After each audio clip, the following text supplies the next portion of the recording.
Manjeri general hospital സംരക്ഷിക്കണമെന്നാവശ്യപ്പെട്ട് മണ്ഡലം youth Congress committee ജില്ലാ medical ഓഫീസിൽ മിന്നൽ ഉപരോധ സമരം സംഘടിപ്പിച്ചു. നേതാക്കളെ പോലീസ് ബലം പ്രയോഗിച്ച് കസ്റ്റഡിയിലെടുത്തു. മഞ്ചേരി ജനറൽ ഹോസ്പിറ്റൽ സംരക്ഷിക്കുക, മെഡിക്കൽ കോളേജ് അനുയോജ്യമായ സ്ഥലത്തേക്ക് മാറ്റി സ്ഥാപിക്കുക എന്നീ ആവശ്യങ്ങൾ ഉന്നയിച്ചായിരുന്നു സമരം നടത്തിയത്. വിവിധ ഭാരവാഹികളായ കൃഷ്ണദാസ് വടക്കയിൽ, മുഫസിർ നെല്ലിക്കുത്ത്, ഷംലിക്ക് കുരിക്കൽ, ഹംസ പുല്ലഞ്ചേരി, ഷാൻ കൊടവണ്ടി, അഡ്വക്കേറ്റ് ഫജറുൽ ഹക്ക് എന്നിവരെ പോലീസ് ബലം പ്രയോഗിച്ച് കസ്റ്റഡിയിലെടുത്തു.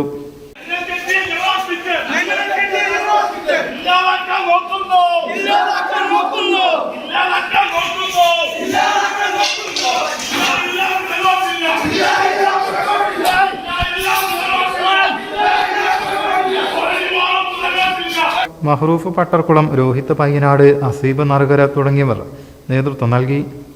News bureau, Malappuram. പുത്തനത്താണിയുടെ സ്വന്തം കനകമകൽ ജ്വല്ലറി ഇനി മുതൽ കനക ഗോൾഡൻ ഡയമണ്ട്സ്. കനക ഗോൾഡൻ ഡയമണ്ട്സ്, പുത്തനത്താണി. മാറുന്ന ലോകം, മാറ്റത്തിനൊപ്പം.